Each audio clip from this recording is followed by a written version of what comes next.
Pura brings smart fragrance and function together. Premium scents, smart app control, and sleek design. And here's the best part. Your first set of fragrances is free. Hurry to Pura.com now and upgrade your home today. Need to restock inventory, cover seasonal dips, or manage payroll? OnDeck's small business line of credit provides immediate access to funds, up to $200,000, exactly when your business needs it. With flexible draws, transparent pricing, and full control over repayment, you can tackle unexpected expenses without missing a beat. Apply today at OnDeck.com, and funds could be available as soon as tomorrow. Depending on certain loan attributes, your business loan may be issued by OnDeck or Celtic Bank. OnDeck does not lend in North Dakota. All loans and amounts subject to lender approval.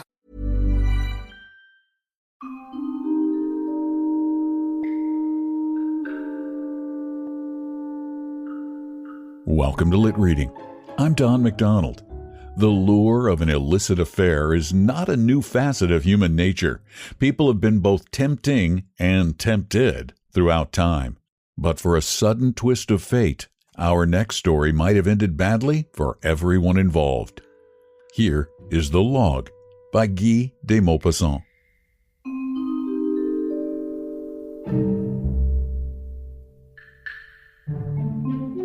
The drawing room was small, full of heavy draperies and discreetly fragrant. A large fire burned in the grate, and a solitary lamp at one end of the mantelpiece threw a soft light on the two persons who were talking. She, the mistress of the house, was an old lady with white hair, but one of those old ladies whose unwrinkled skin is as smooth as the finest paper, and scented, impregnated with perfume, with the delicate essences which he had used in her bath for so many years. He was a very old friend who had never married, a constant friend, a companion in the journey of life, but nothing more. They had not spoken for about a minute and were both looking at the fire, dreaming of no matter what in one of those moments of friendly silence between people who have no need to be constantly talking in order to be happy together, when suddenly a large log, a stump covered with burning roots, fell out. It fell over the fire dogs into the drawing room and rolled onto the carpet, scattering great sparks around it. The old lady, with a little scream, sprang to her feet to run away, while he kicked the log back onto the hearth and stamped out all the burning sparks with his boots.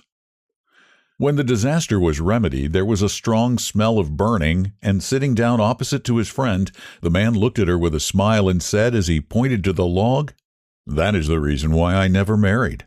She looked at him in astonishment, with the inquisitive gaze of women who wish to know everything. That eye which women have who are no longer very young, in which a complex and often roguish curiosity is reflected, and she asked, "How so?"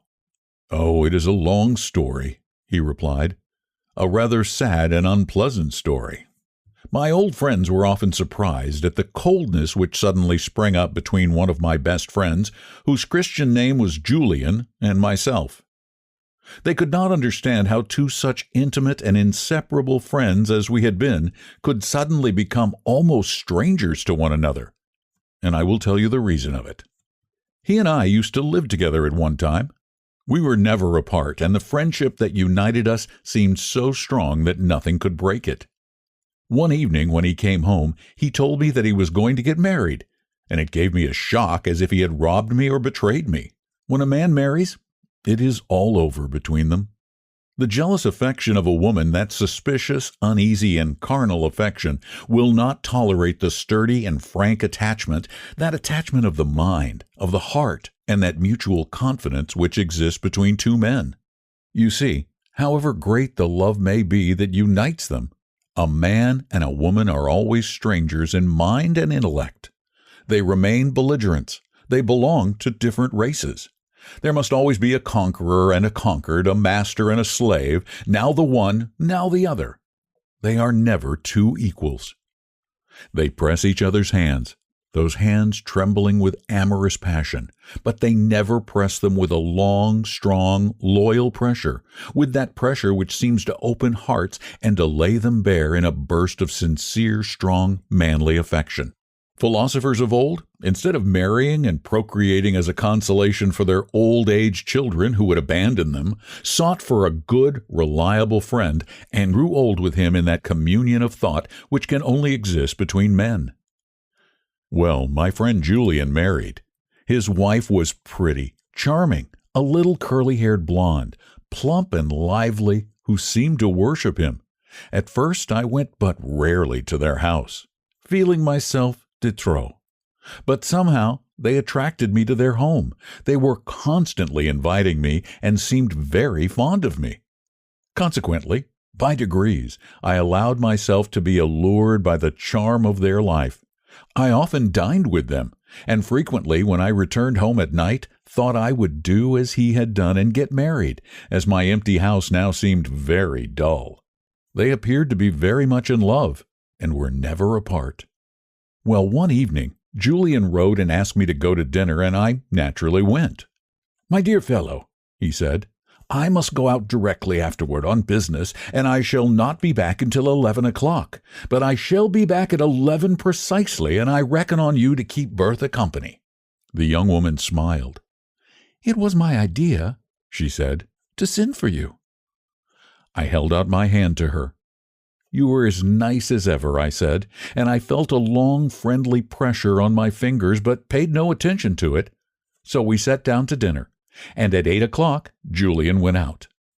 As soon as he had gone, a kind of strange embarrassment immediately seemed to arise between his wife and me.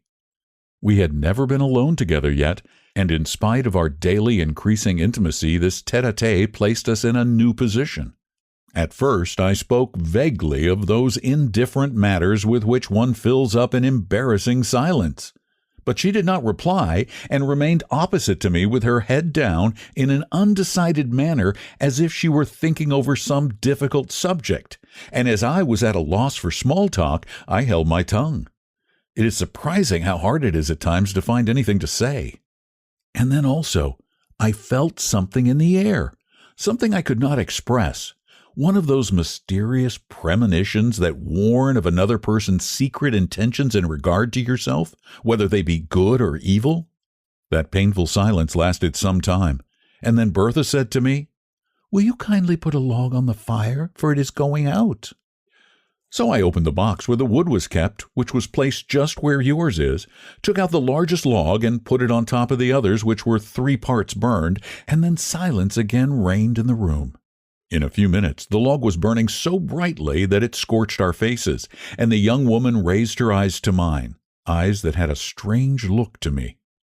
"It is too hot now," she said. "Let us go and sit on the sofa over there." So we went and sat on the sofa, and then she said suddenly, looking me full in the face, "What would you do if a woman were to tell you that she was in love with you?" "Upon my word," I replied, very much at a loss for an answer. "I cannot foresee such a case, but it would depend very much upon the woman." She gave a hard, nervous, vibrating laugh, one of those false laughs which seems as if they must break thin glass, and then she added, "Men are never either venturesome or spiteful." And after a moment's silence she continued, "Have you ever been in love, Monsieur Paul?" I was obliged to acknowledge that I certainly had, and she asked me to tell her all about it, whereupon I made up some story or other. She listened to me attentively with frequent signs of disapproval and contempt, and then suddenly she said, "No, you understand nothing about the subject.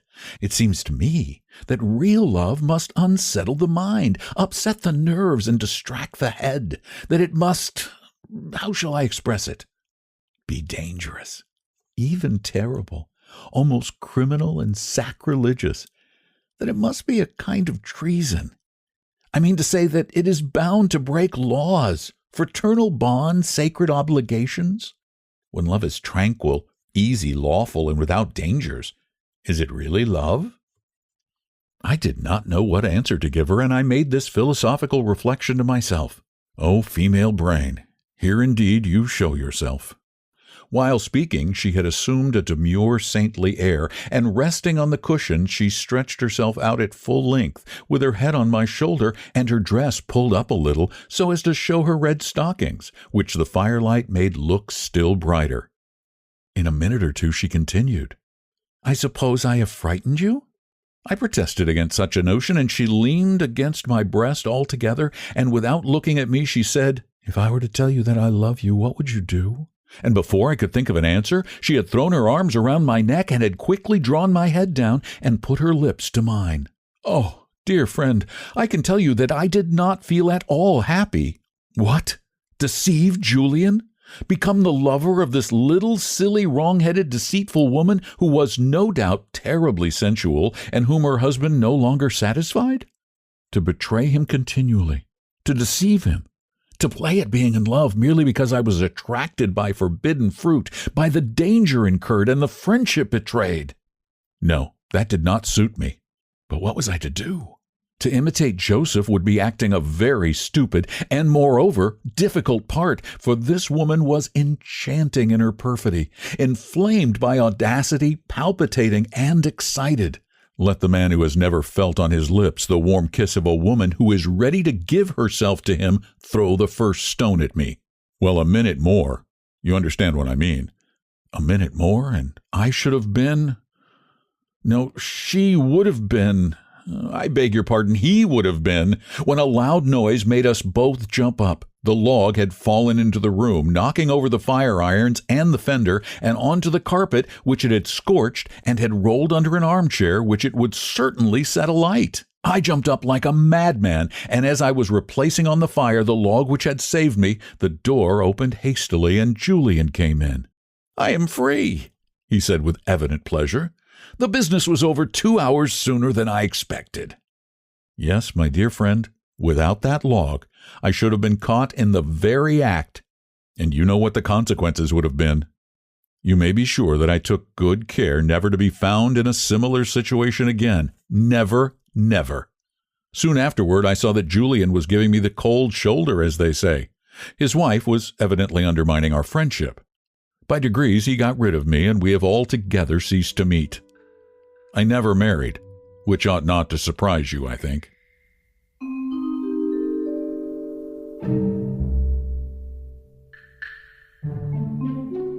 Sporting the full name of Henri René Albert Guy de Maupassant, was a 19th century French author considered one of the era's greatest short storyists, spinning realistic tales of the human condition. Thanks for listening to Lit Reading. I appreciate you being there. Please spread the word. Subscribe to the podcast on your favorite service, particularly Apple Podcasts, although we're now on Pandora and Spotify and many, many others.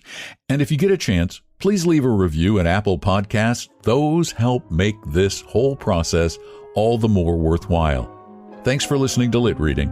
I'm Don McDonald.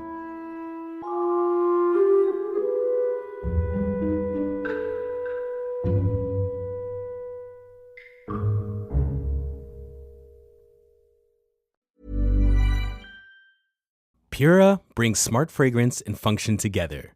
Premium scents, smart app control, and sleek design. And here's the best part. Your first set of fragrances is free. Hurry to Pura.com now and upgrade your home today. When it comes to what your family eats and drinks, you know your choices matter. You're the expert because you know what fits your life. And getting it right starts with good information. That's why America's beverage companies are sharing more information about our ingredients at goodtoknowfacts.org. No spin, no judgments, just the facts straight from the experts for more than 140 beverage ingredients. Visit goodtoknowfacts.org. Across America, healthcare teams are managing complex demands. At Siemens Healthineers, we're here to help. With more than 17,000 U.S. team members, we're pioneering breakthroughs in medical imaging, therapy, and laboratory diagnostics, giving healthcare teams the tools to deliver smarter, faster, more precise care. Because when the right technology meets the right moment, diagnoses are clearer, treatments more effective, and lives can truly change. For us, it's more than innovation. It's a promise built for generations. Siemens Healthineers.